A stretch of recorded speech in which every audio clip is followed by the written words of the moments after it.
sobre el crecimiento de las obras de misericordia, el nacimiento en realidad acá en San Rafael y el crecimiento en todo el mundo, y nombrar, poder ver un poco las obras que tenemos, gracias a Dios, en el mundo. Queremos atender a los más abandonados, según el espíritu de San José Benito Cotolengo y de Don Orione, poniendo en práctica la lección de nuestro Maestro. Cuando hagas una comida, llama a los pobres, a los tullidos, a los cojos, y tendrás la dicha de que no puedan pagarte, porque recibirás la recompensa en la resurrección de los justos. De tal manera que imaginativamente deberíamos ver sobre esta casa a los pobres, a los tullidos, a los cojos. Tráelos aquí. Estas palabras se encuentran al inicio del acta fundacional del Hogar Divina Providencia en el año 1991, a tan solo 3 años de la fundación del Instituto de las Servidoras. Y marcan, las mencionadas palabras, lo que sería el deseo más profundo del fundador para este tipo de obras. Al mismo tiempo nos iluminan, nos señalan el fundamento de estas obras, que no es otro que el mismo mandato de nuestro Señor que acabamos de leer. Llama a los pobres, a aquellos que no puedan devolvernos, y esa será nuestra dicha, porque tendremos la recompensa en el cielo. Queremos vivir en estas obras, atender a los más abandonados, según el espíritu de San José Benito Cotolengo y San Luis Orione, dos grandes de la caridad. Se sabe que del padre Vuela, que en sus épocas de seminarista visitaba obras como Claypole, dedicaba su tiempo en la atención de los más pobres. Esto estaba dentro de su proyecto de vida sacerdotal. El padre también ayudó en la formación y atención de algunos hogares en Buenos Aires. Y siempre siguiendo el ejemplo, admirando y aprendiendo del gran Don Orione, un verdadero ejemplo de sacerdote, un padre entregado y un gigante de la caridad. Bueno, después de la fundación de los institutos de las servidoras, y primero del IBE y después de las servidoras, la idea de fundar una obra que atendiera a los más necesitados, a los más pobres, era algo recurrente en la mente del padre Vuela. Me arriesgaría a decir que más que una idea era una convicción. Sabía que debíamos atender a Jesucristo en los pobres. De hecho, él escribe en su libro El Señor es mi pastor. Por experiencia sé que cuando atendemos a los pobres de Dios, Él nos ayuda con grandeza. Y en el libro de nuestra parroquia escribe: verdadera riqueza era la de Don Orione, que vivió y murió rodeado de los pobres. El padre sabía que estas obras eran importantes, estaba convencido de eso, y siempre, como decíamos recién, admiró y siguió en esto al espíritu de San Luis Orione. Así fue como en abril de 1991 se abría una de las primeras fundaciones de nuestra pequeña familia religiosa. Teníamos, si se quiere, las cosas necesarias ya para abrir una casa de misericordia. Las religiosas, el profesional, que estaba ahí el doctor Randle, y los casos que empezaron a llegar. En esto vemos también que no fue simplemente una idea, que tampoco era algo inventado o algo improvisado en el momento, que apareció una necesidad y se buscó cubrirla y entonces surgieron las obras de misericordia, sino que cuando estuvieron dispuestas mínimamente las cosas necesarias, recién ahí se funda el hogar.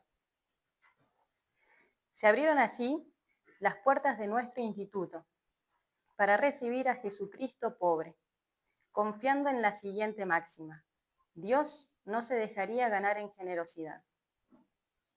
Tantas historias, anécdotas, recuerdos sobre esa primera casa, digna del inicio, con su pobreza tan característica de nuestras obras, su precariedad, sus limitaciones, pero que albergó a tantos pequeños y por tantos años, y dio inicio a un sinfín de obras que sucederían a esta, en San Rafael, en Argentina y en todo el mundo.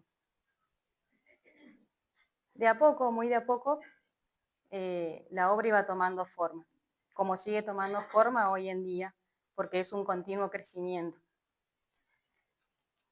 Considero, y esto es una visión muy personal, que la forma se fue tomando de a poco. Nosotros le fuimos y le vamos dando forma muy de a poco. En lo que respecta a nuestro trabajo, a nuestra parte en esta tarea, en tomar experiencia, mejorar, cualificarnos, eso lo vamos haciendo a nuestro paso y a nuestro modo, con nuestro conocimiento deductivo propio del hombre. Pero el crecimiento de la obra en sí, de la obra en cuanto tal, no fue para nada lento, ni sopesado, ni medido, ni imaginado. Lo que respecta a la obra de Dios, su parte en esta historia, lo que hace a las necesidades que comenzaron a surgir, los beneficiarios que podían ayudarse, la cantidad de casos y tan diversos que aparecieron, la cantidad de gente dispuesta a ayudar, eso sí se dio de un modo muy rápido, de un modo vertiginoso, en un clima de familia, alegría y confianza. Dios es el gran artista, es Él el gran autor, el artífice por experiencia. Él nos brindaba una gama ilimitada y diversa de colores en nuestra pequeña paleta de pintores inexpertos, cuyo lienzo era la mismísima realidad que hoy en día vemos nosotros. Y fue Él quien nos guiaba como tutor la mano que mínimamente prestábamos a su obra. La obra creció a pasos agigantados. La caridad de Cristo nos surge, y se podía constatar en ese momento y como se puede constatar ahora. Y por supuesto que eso no fue ni medido, ni premeditado, ni vislumbrado, todo lo que sería y lo que implicaría esa obra. Da la sensación por momentos, al ver la inmensidad de esto, que se nos va de las manos, y por momentos puede ser. Pero el amor es así. La medida del amor es amar sin medida, y la perfección del amor es cuando ya no se mide, ni se pesa, ni se cuenta. En 1991, entonces, no se abrió simplemente una casa, sino que comenzó un camino. Empezó a trazarse un modo, un estilo, una conducta, según nuestra espiritualidad. Aprender de la experiencia, evaluar los errores, mejorar los aciertos, agradecer a cada instante los bienes recibidos, inventar, intentar, aprender y volver a intentar. Tantas gracias que se reciben al empezar las obras, la enorme y temible gracia de ser los primeros. Esto conlleva una gran responsabilidad. Todos nos miran. De nosotros quieren aprender, ven nuestros pasos dados, de qué modo afrontamos las cosas, los principios que usamos, las ideas que seguimos. Y está bien que se dé así, porque aquí se gestaron las obras de caridad. Este modo de trabajo, este espíritu, se multiplicó y fructificó en infinidad de obras que, siguiendo los principios que se aprendieron aquí, fueron tomando diversas formas dependiendo de las diferentes culturas y realidades de los países donde nos encontramos, de su religión, lengua, disposiciones estatales, etc. Dios habla muchas veces por medio de las circunstancias y en todo momento se buscó responder a esa voz de Dios en los hechos. Por eso, y aquí continuamos un poco con la historia, años más tarde, en 1994, se funda el Hogar San Martín de Tours, porque los niños estaban grandes y las hermanas ya no podían con los hombrecitos que habían recibido siendo niños. Comenzó la obra, dijimos sí y Dios hizo grandes cosas. Comienza el Hogar San Martín de Tours en el 94 y comienza también el Hogar Santayana, más tarde en el 98 el Hogar Rosa Giovanetti y más tarde el Hogar San Juan Bosco. Y de ahí, no nombro a todas, pero en Argentina, solo en Argentina tenemos casi 10 obras de misericordia entre la atención en hospitales, aquí en San Rafael, en San Luis, en Santa Fe. Esta es la historia aquí en Argentina, pero estamos en todo el mundo. En 1991 se funda la misión en Perú.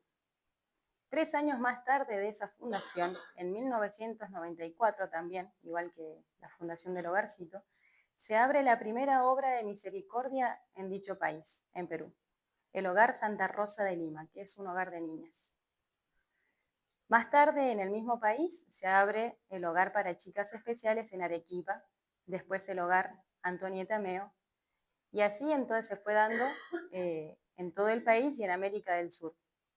Después abriríamos el hogar en Brasil, en Chile, en México, atendiendo a sacerdotes, una residencia en Surinam, el apostolado Provida en Estados Unidos, etc. Obviamente no podemos nombrar a todos ni explicar qué se hace en cada uno porque sería muy largo, pero tenemos todas ese tipo de obras de misericordia. Nuestra próxima obra de misericordia que nacería en el mundo sería en Ecuador, en el año 2002. A este país llegamos en el año 2000. 2 años después se funda el Hogar San Camilo de Lelis, que es un hogar para personas con capacidades diferentes. Y ese mismo año, en el año 2002, se funda en Egipto el Hogar Divino Niño, el primer hogarcito en tierras musulmanas, con todo lo que eso implica, ¿no? No solo la diferencia religiosa, que ya es abismal, sino también la diferencia de cultura, de valores y de principios. A esta altura, con esta fundación, ya se puede ver cómo iba encarnándose, tomando vida lo que se puso en el acta fundacional primera aquí en 1991 y que citamos al principio. Voy a citar ahora la segunda parte del acta, el segundo párrafo, que dice así: esta obra, está hablando de la obra de caridad aquí, esta obra debe ser un testimonio elocuente, en primer lugar para los miembros de nuestras congregaciones, en segundo lugar para nuestros hermanos en la fe católica y en tercer lugar para todo hombre y mujer. Debe ser un testimonio de que el corazón de la evangelización de la cultura es la caridad de Cristo y que sin la caridad de Cristo no existe y no puede existir la evangelización del amor. Testimonio elocuente de la misericordia de Dios, del amor de Dios al hombre. Escribe el padre Vuela en su libro también El Señor es mi pastor. La pastoral con los pobres nos obliga a una caridad concreta, contra la cual no hay con qué darle. Es una pastoral amada por el pueblo, incluso por los mahometanos. Y en nuestro directorio de obras de misericordia se pone esto como una ventaja de nuestras obras. Cuando la cultura, la religión, la ley prohíben la predicación, estas obras son el grito más elocuente del amor de Dios, un verdadero testimonio. En el año 2002, entonces, comenzaron nuestros primeros hogarcitos en Medio Oriente. Tan solo 3 años más tarde, en el año 2005, se abría un hogar en Ánjara, Jordania, y el hogarcito Niño Dios en Belén, Palestina. Las primeras obras de muchos en estos países.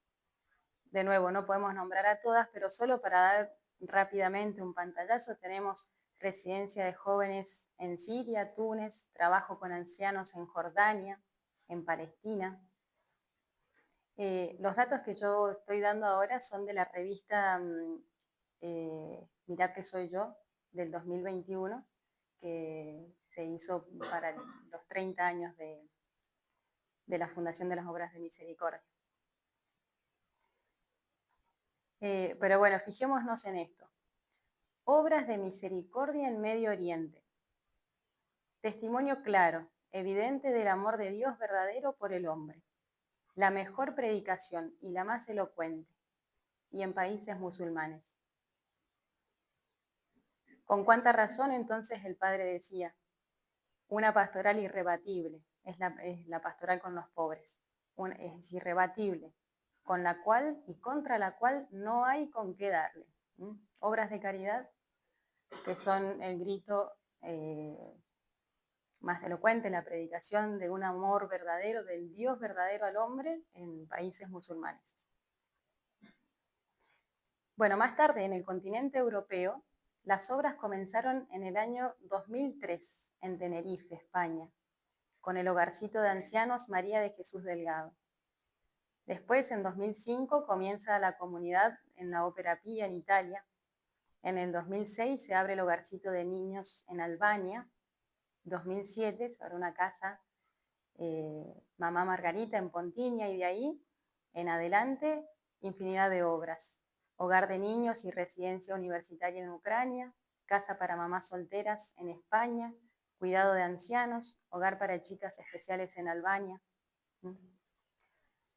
Sin duda alguna la obra crece, no en base a las necesidades que aparecen simplemente, sino porque estamos convencidos de que la caridad de Cristo nos surge, como dice San Pablo.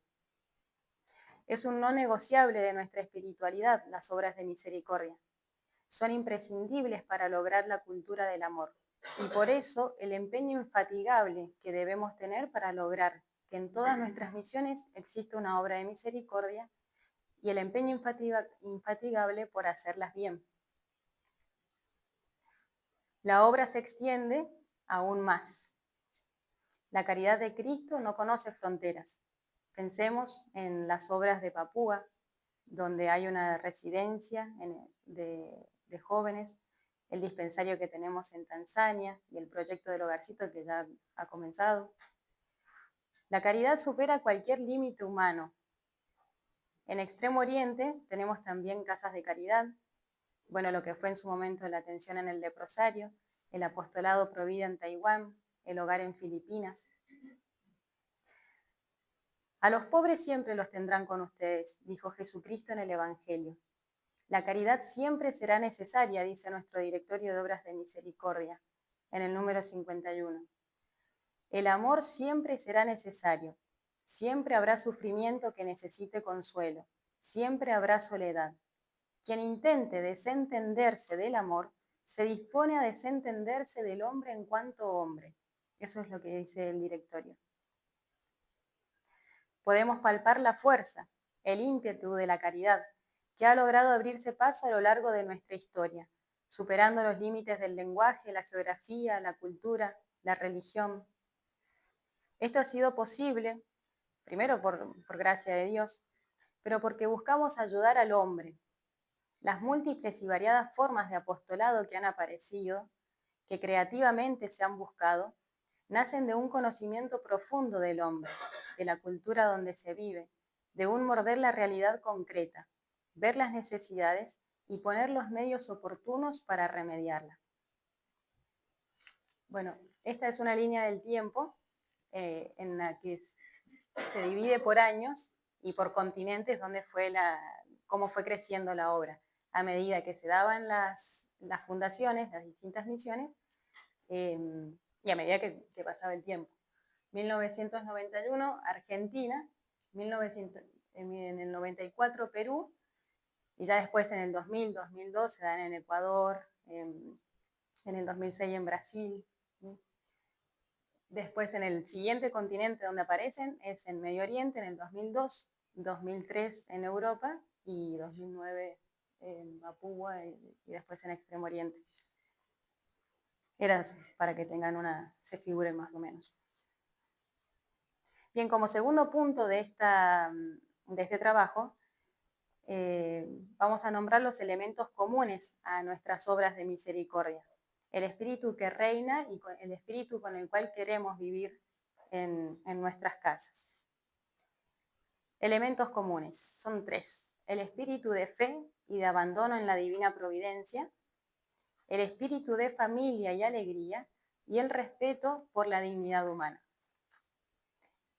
Bueno, en cuanto al espíritu de fe y abandono en la divina providencia, escribe el padre Huela en el libro de mi parroquia.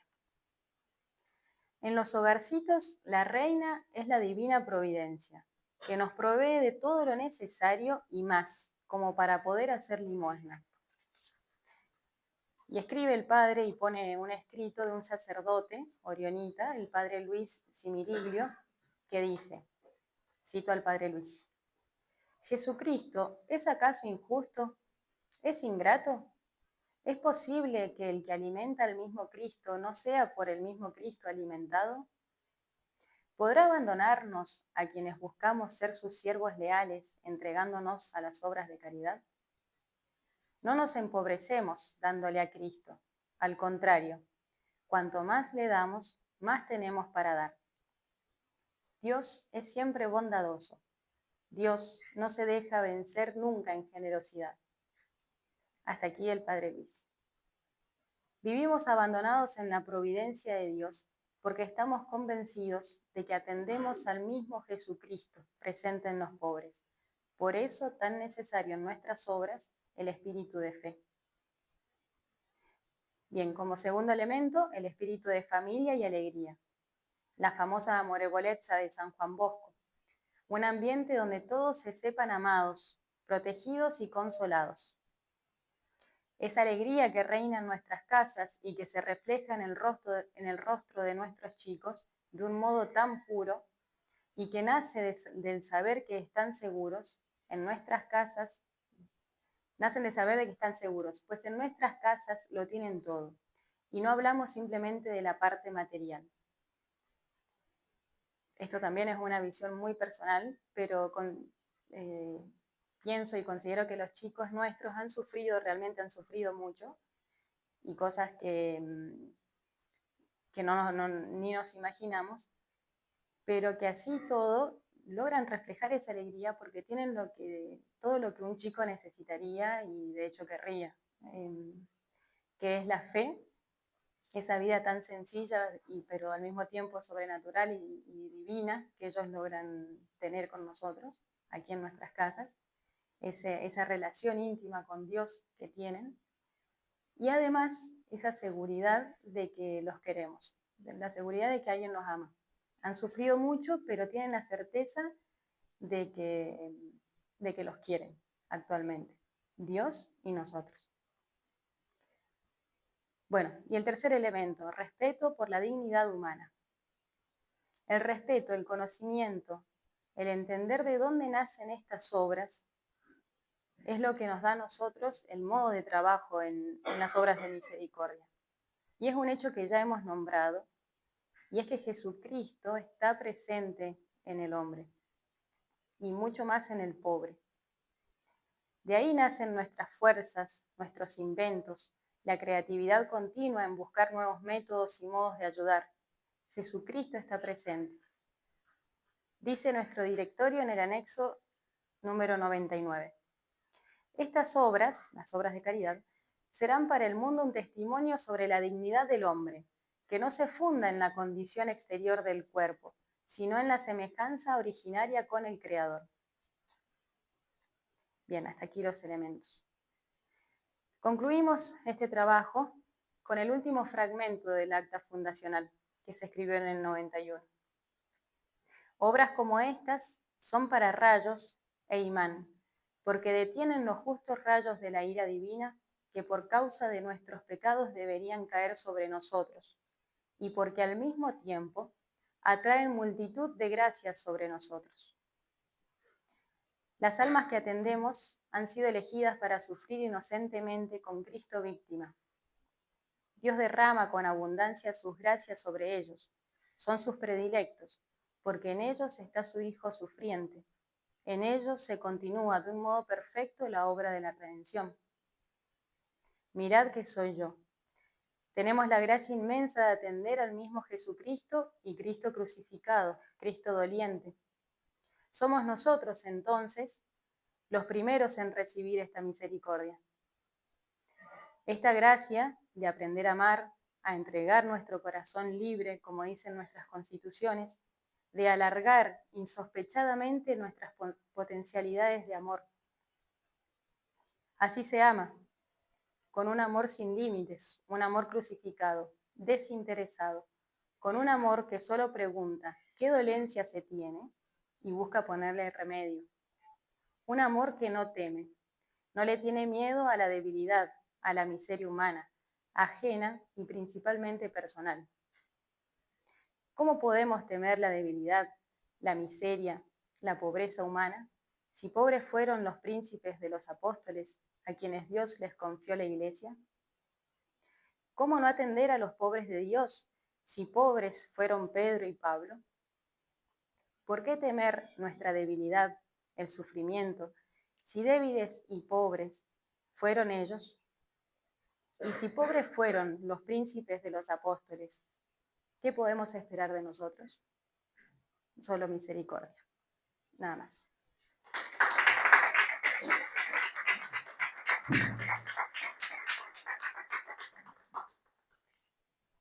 No hay tiempo para preguntas.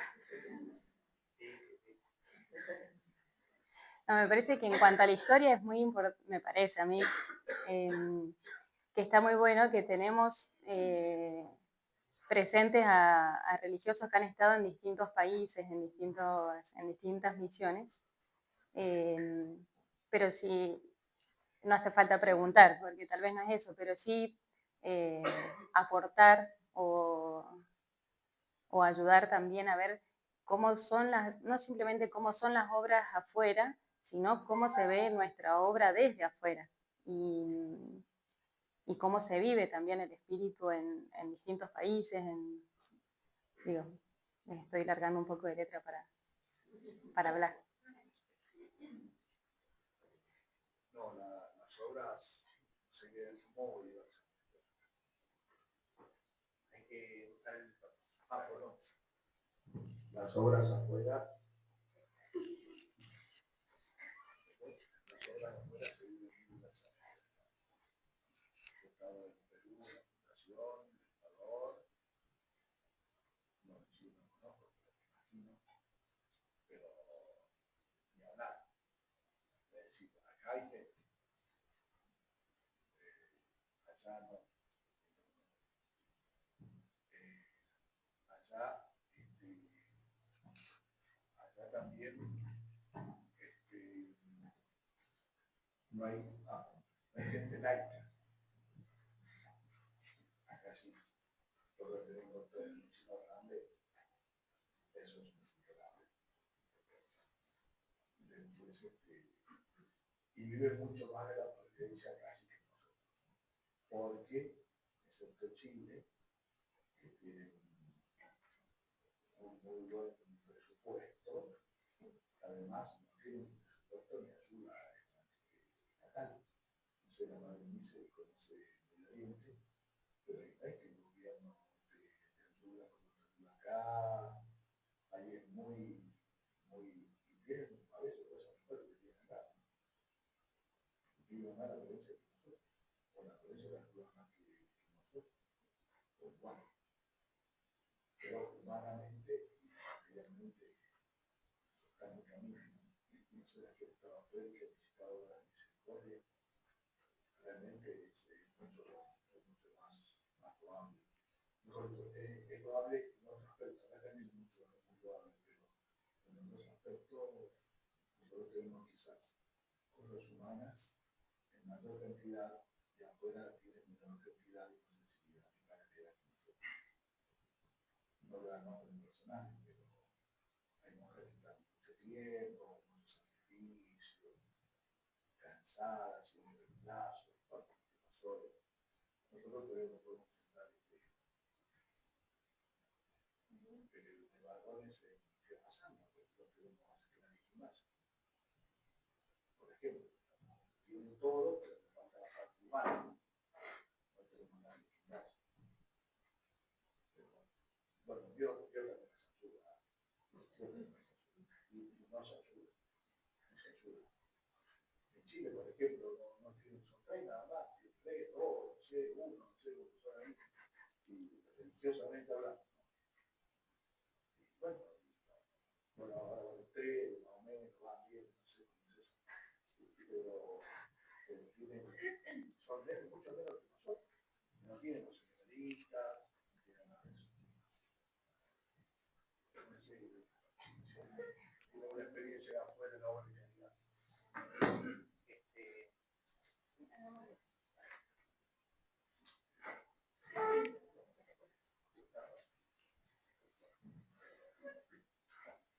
Bueno, yo la experiencia de Ucrania para mí me parece genial, tan genial como la de Argentina. Y Y bueno, yo quería empezar, como vos empezaste hablando digamos, todos los criterios que el Padre Abuela dio para la misericordia. Cuando yo me iba a Ucrania, fuimos a hablar con él y lo único que me dijo fue, o sea, nosotros íbamos a Ucrania porque ya habían chicas que querían ser monjas. O sea, íbamos a fundar una casa de formación en noviciado. Entonces, si quieren tener vocaciones, tienen que abrir los hogarcitos. Entonces, ese fue el criterio. Llegamos a Ucrania y ya teníamos las postulantes que nos esperaban en Ucrania, en Israel. Entonces, a los 3 meses llegaron, armamos un noviciado y siempre estaba o sea, la idea de cómo se irá a dar el hogarcito. Estábamos con el noviciado, pero estábamos con el postulantado.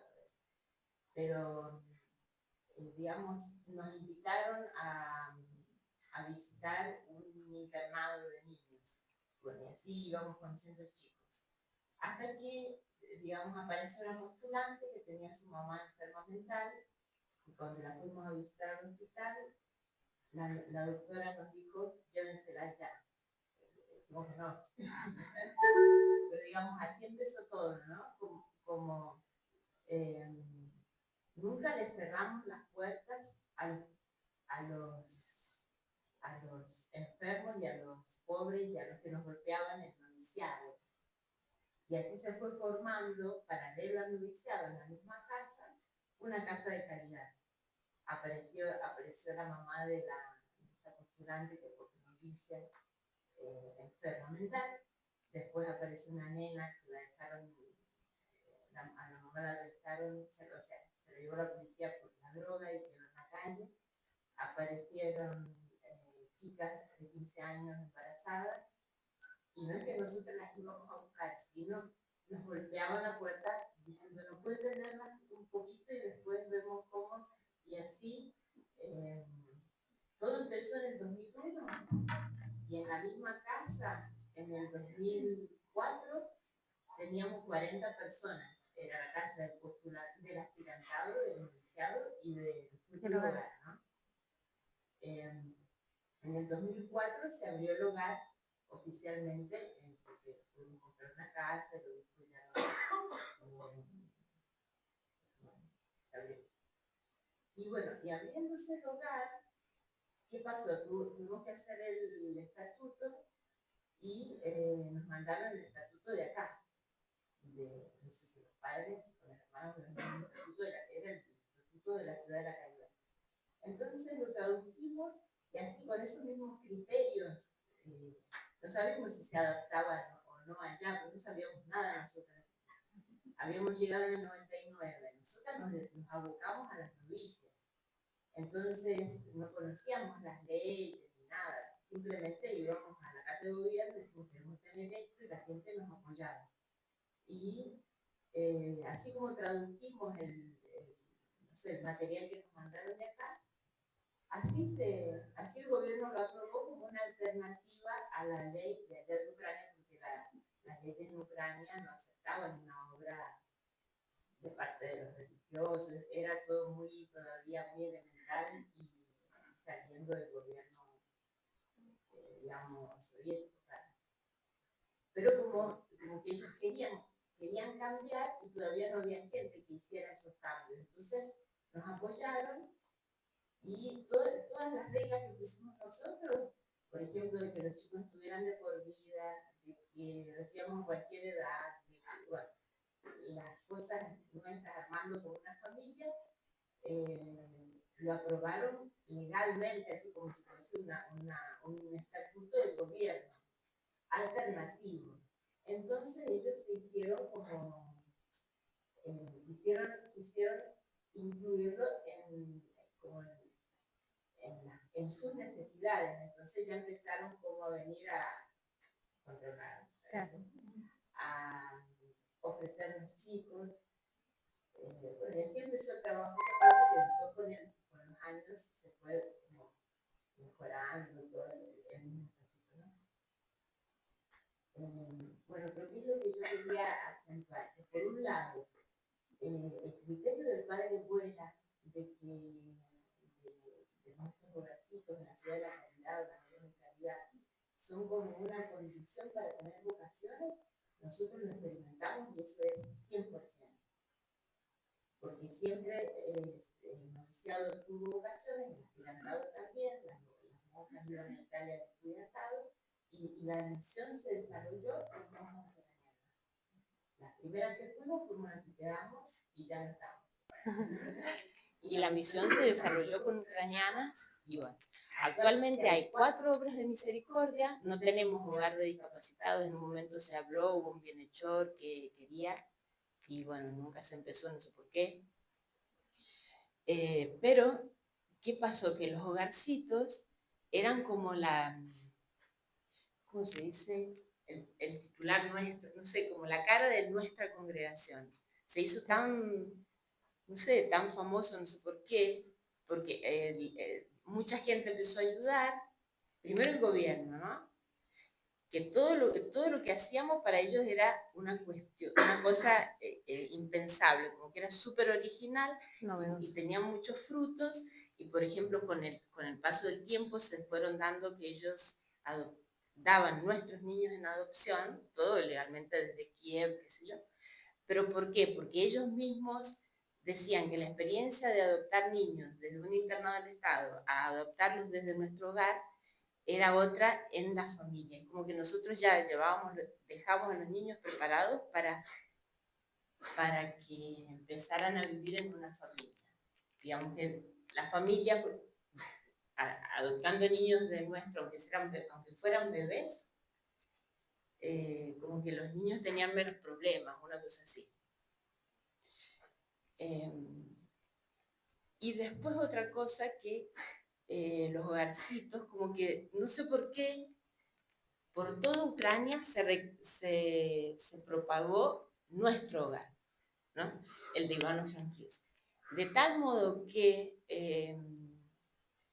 bueno, en una fiesta que hubo que el padre Volapino, que él dio una conferencia a ver cómo era, en una, ¿cómo se llama? Bueno, es como un teatro a nivel, digamos, ciudad.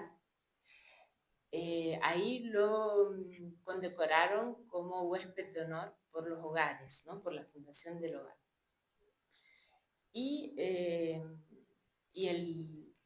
este municipal, o ¿cómo se dice? Intendente, que era no intendente, no gobernador, dijo que él quisiera que nuestros hogares estuvieran en cada provincia digamos, de Ucrania, porque a él le parecía que esto iba a unir a Ucrania. Así, no sé cómo ellos verían, digamos, los frutos en la obra de caridad, que eso le dijeron al padre. Bueno, y después el modo de, así como la gente reaccionó, cómo fue. No era solo el fruto de tener a los niños, de educarlos, de que salieran, de que fueran a sus familias o que estudiaran, se casaran, que bueno, esos son hermosos esos frutos, sino el hecho de toda la gente que se une. En Ucrania son muchos los laicos, muchísimos, y de todo tipo, los médicos, los psicólogos, los artistas, qué sé yo, los que vienen a enseñarles a bailar, a dibujar, a enseñar lenguas. Después mucha gente que ayuda para que se hagan las convivencias, los paseos. Bueno, muchísimas. Los que vienen, por ejemplo, que se los organiza, son como los voluntarios, ¿no? Que ayudan, por ejemplo, a lavar la ropa. Entonces la monja organiza esta gente, entonces bien, el que le lava a tal grupo que se lleva la ropa tal día y se trae la ropa y la trae planchadita, dobladita y todo. Bueno, todos esos detalles así son muchísimos los laicos. Es decir, que por el hogar nosotros logramos hacer una gran tercera orden, pero por la obra de caridad. De hecho, las primeras reuniones de tercera orden se organizaban en el hogar. Así empezaron después. Bueno, y después eso, la ayuda material es impresionante. así como llega la gente y trae plata. Traen plata, es impresionante las construcciones que se han hecho y gracias a las donaciones en efectivo que la gente hizo. Y está, el país está en guerra, pero es increíble, no sé, es la divina providencia.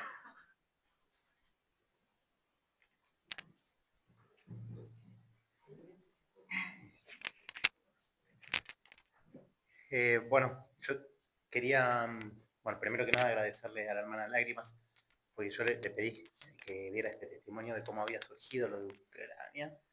Lo había escuchado, pero no con tanto detalle. Así que realmente, y me parece que es un ejemplo muy lindo de evangelización de la cultura a partir de las obras de caridad. Quería mencionar lo siguiente, digamos. Sí, me parece a mí, como decía el padre Javier, que cada obra de misericordia tiene sus particularidades y que es muy loable como en muchos otros lugares del mundo, quizás los religiosos con mucho más sacrificio hacen las obras, pero sí me parece también que las obras sí tienen que ver con la nuestra, al menos en esos elementos comunes que usted, hermana Magnánima, mencionó. Dígame si me equivoco, pero los elementos aparecen en una revista que es del 2021, ¿no es cierto? Es decir, sí, ¿no? Sí, sí. 2021. Entonces, una revista que se hizo en un momento donde el padre Abuela todavía vivía, o sea, no son elementos comunes que surgen de la nada, o sea, o la habrán consultado, o al menos lo que hay que decir es que él no puso nunca ningún reparo a esos elementos comunes, cuanto menos. Entonces, me parece que esos son como muy importantes destacarlos, esos elementos. Y lo otro que yo quería destacar un poco era lo siguiente. Sobre el inicio histórico, que usted lo mencionó, de cómo estaba en el plan de la providencia ya el preparar al padre para este tipo de obras. Es decir, en el estilo sacerdotal del padre Vuela, antes de fundar la congregación, ya estaba presente el amor por las obras de misericordia con los más necesitados. Cuando él era seminarista por la diócesis de Buenos Aires, él iba, como bien dijo la hermana, al hogar de Claypole, al Cotolengo de Claypole. Cuando él pasa a la diócesis de San Martín, lo mandan a terminar el seminario en Rosario. Y en Rosario él visita el Cotolengo de los Orionitas, allá en Rosario, donde lo conoce al padre Smiriglio. Y cuando él vuelve ya como sacerdote a la diócesis de San Martín, junto con el padre Los Joya y algunos laicos que eran amigos desde chicos, ¿no? Desde que estaban en la parroquia del padre Pablo Di Benedetto, deciden iniciar algunos hogarcitos en Buenos Aires. Y cuando empiezan a ver, bueno, cómo hay que iniciar los hogarcitos, es que lo llaman al padre Smiriglio para que dé charlas al respecto. Pero esto responde, me parece a mí, a un estilo de sacerdote que él ya tenía, o que más bien podríamos decirlo así, que la providencia en sus planes iba como gestando, ¿no? De tal modo que cuando Dios le encomienda, me parece a mí, esto es una opinión personal, pero cuando Dios le encomienda la fundación de la congregación, se lo encomienda a una persona que ya tiene esas inquietudes. Es como que en el plan de la providencia misma tendría que estar que estas obras son parte esencial de cómo Dios lo fue preparando. Y entiendo que así lo tendríamos que ver nosotros. Es mi opinión, pero me parece que no solo la mía. Sí, sí. Sí, después me parece a mí también que según las obras que se dan en todo el mundo, también hay que seguir el ejemplo y el modo que el mismo padre nos enseñó. No es casualidad que sí entra dentro de la providencia, pero que el padre haya conocido al doctor Randle, que se haya rodeado de gente, de profesionales, de que después empezó toda una formación en base a estas obras, preparando estas obras. Entonces, en los países en los que se fueron fundando después, me parece que no es simplemente quedarse a esperar a que aparezca el profesional y que, sino hacer toda la obra que es precisamente lo que implica una obra de esta magnitud, que es preparar los profesionales, formar a los religiosos, empezar a conocer gente y hacerlos de nuestro, o sea, darles a conocer el espíritu, que nos puedan ayudar, que nos puedan, porque también así se va fortaleciendo y ayudando. Acá en Argentina tenemos muchos años de fundación y de obra y que se ha ido aprendiendo y hay mucha gente. Y afuera, me imagino que la dificultad es muy difícil, debe ser en gran parte en este sentido, de que todavía se tiene que formar a los, o acercar a profesionales, formar a los religiosos. Nosotros de hecho nos estamos formando todavía, pero pienso, yo no conozco de todos modos así las obras afuera, pero que gran parte de esa dificultad puede ser por eso, pero un remedio sería precisamente lo que hizo el padre. Rodearse de gente eficaz, que nos pueda ayudar, de imbuirla del espíritu y empezar a formar a los próximos que tienen que heredar toda la obra, ¿no? Esto también es una visión muy personal.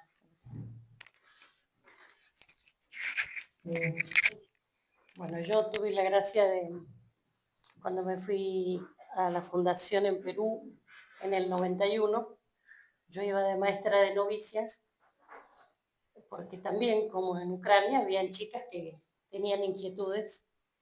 Llegamos, en realidad nosotros íbamos a Cusco, bueno, hubo ahí un pequeño inconveniente, no llegamos a Cusco, llegamos a Arequipa, que es una ciudad muy lejos, que dista mucho, y a la semana de haber estado ahí en Arequipa, en nuestra casa, lo que es ahora la parroquia Guadalupe, llegaron las primeras chicas, que eran las postulantes supuestamente.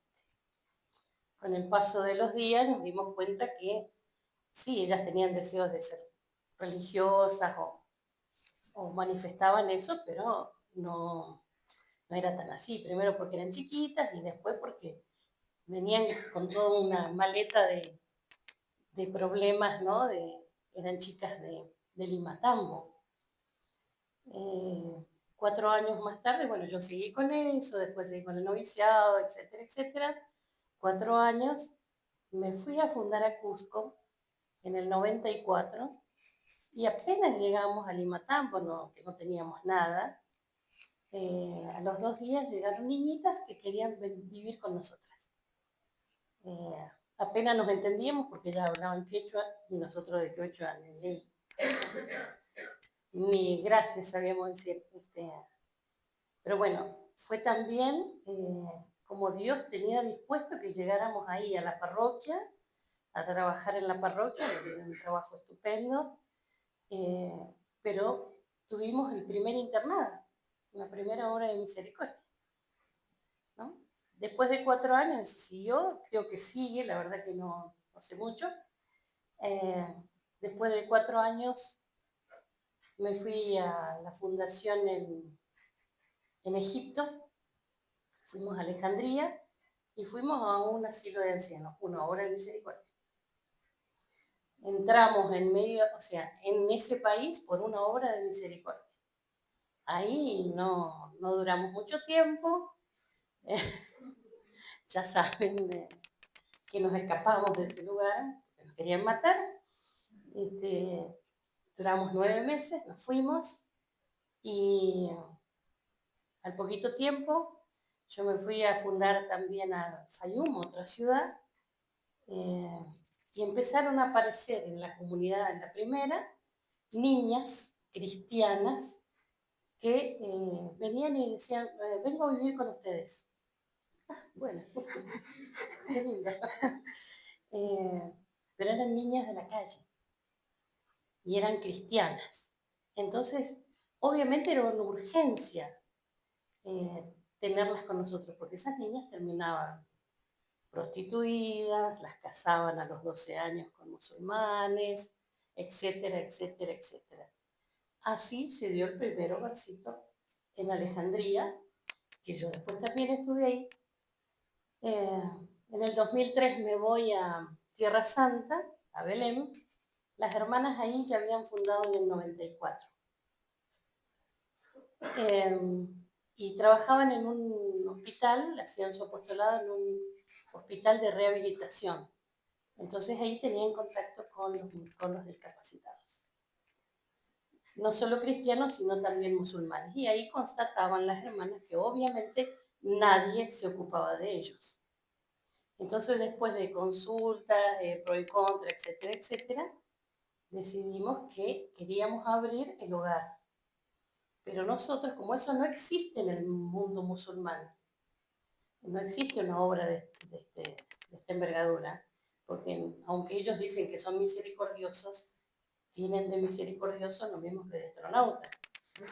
Entonces, a los niños discapacitados los tienen atados con cadenas para que no hagan lío, los tienen encerrados en una habitación, no les dan de comer, son como animalitos. Y si se mueren mejor, obviamente. Entonces, como las hermanas sabían todo eso, nosotros salimos a buscar a esos niños. Y fuimos casa por casa de cristianos. Fuimos con la que es ahora la madre Roncesvalles a visitar a familias. Y decirle, miren, nosotros queremos empezar así, así, queremos esto. Ellos felices. Nosotros fuimos y hablamos con el patriarca en ese momento, que era Monseñor Sabaj, y nos alentó a seguir adelante y nos dijo, yo les doy un terreno detrás de la tumba de Raquel. Y era todo desierto, los que conocen ahí, era montaña, piedra. Y bueno, ya empezábamos a soñar cómo hacer ahí todo. Pero como Dios tiene sus planes, a la vez nos quedaba el gustito de que cómo pensábamos nosotros en construir y todavía no teníamos los niños. Entonces dijimos, no, tiene que ser otra cosa. Y un día nos llama el ecónomo del obispado y nos dijo, tengo una casa para ofrecerles, es detrás de la Basílica de la Natividad, que es donde es actualmente el hogar. La casa era chiquita, obviamente fuimos a verla ese mismo día y sin mucho pensar dijimos que sí, porque era ideal, ¿no? Así empezó el hogar de Belén, con niños cristianos. Después se fueron agregando más, llegaron muchos más. Ahora hay también muchos musulmanes. Pero esta obra, una obra de misericordia, insisto, en el mundo musulmán no existe. Entonces, el hogar es súper prestigioso, ¿no? Es muy bien mirado y todo el mundo ayuda. Y se sostiene de distinta manera que acá, porque los medios son otros allá.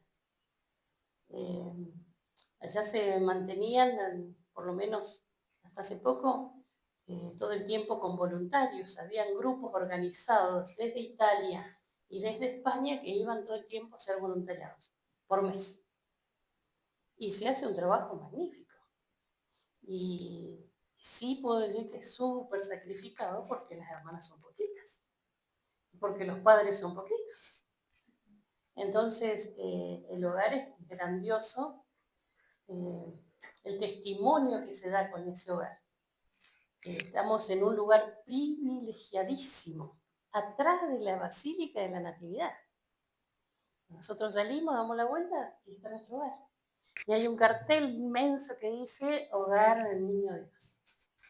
Ah, impresionante. Pero yo que veo, ¿no? Es que he tenido la gracia de estar en varios inicios. que Dios siempre nos mostró lo mismo, una necesidad, ¿no? Y a esa necesidad nosotros teníamos los elementos para responder. El primer elemento era coraje. Porque si uno se pone a pensar, no, ¿y cómo voy a hacer esto? ¿Y cómo voy a hacer aquello? Sería ni siquiera un vuelo de no sé qué bichito, ¿no? Seríamos un sapito que salta ahí. Y creo que siempre el Padre Abuela nos enseñó y nos alentó a todos a ir a cosas grandes, a alargarnos a lo más. Y así fueron creciendo todas las obras. Yo miro ahora, 35 años después, este hogar, me saco el sombrero delante de las hermanas que trabajaron en la Divina Providencia por lo que hicieron, porque si no hubiera sido por ese coraje que tuvieron y por ese abandono que ellas tuvieron, no estaríamos. Si hubieran pensado, ay, ¿cómo hago? Ay, que... Sí, Dios bendice, nosotros nos ocupamos de los pobres y Dios se ocupa de nosotros. Y eso lo tenemos de sobra entendido, creo. Solo que a veces nos olvidamos un poquito. Después, el testimonio que se da con las obras de caridad, también lo constatamos aquí, que estamos en un lugar que es una cajita de cristal, San Rafael, ¿no? Fíjense que vienen a los hogares cuántos jóvenes, cuántos chicos, cuántas familias que son de otras parroquias, cuando entre parroquias a veces ni se miran. El hogar siempre es un nexo. El hogar es siempre un lugar de encuentro, y ahí nos olvidamos las diferencias. Ahí nos olvidamos de que pertenezco a este lado o a este lado. Ahí estamos asistiendo, como dijo Magnánima, a ese Cristo crucificado, a ese Cristo que sufre y que sigue sufriendo por mí. Y que ellos vengan y pidan oraciones y que vengan y quieran ayudarnos y que se ofrezcan a tantas cosas, es una cosa magnífica, ¿no? Bueno, eso. No sé quién. Vamos a hacer el tiempo. Así que un aplauso a la hermana Magnánima.